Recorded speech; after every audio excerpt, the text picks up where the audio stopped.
Universität gefunden haben, die mit uns gemeinsam einen Kuchenball sein wollen.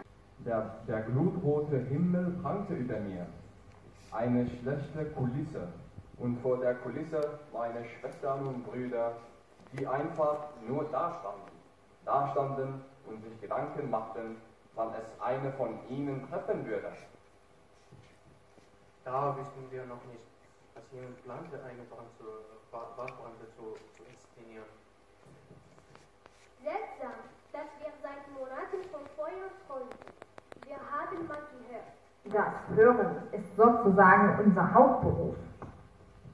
Wir sprechen ja selten, wie man sieht. Jedenfalls haben wir mal gehört. Das Träumen, dazu da, das Gedächtnis trainieren. Das Gedächtnis brauchen wir, um zu verstehen, was vergangen, gegenwärtig und zukünftig ist. Träume trainieren also unser Verhältnis zur Zeit. Ohne sie könnten wir uns nicht erinnern.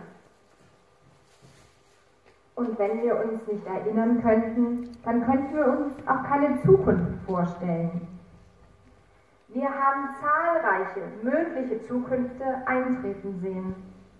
Zahlreiche mögliche zukünftige nicht eintreten sehen. Wir haben die schlimmsten Vorhersagen gehört und die süßesten Fantasien bezeugt. Wir haben Liebe gesehen und Hass. Wir haben die Entscheidungsstränge der Menschen sich aufspalten sehen, wie unsere Wurzelberg.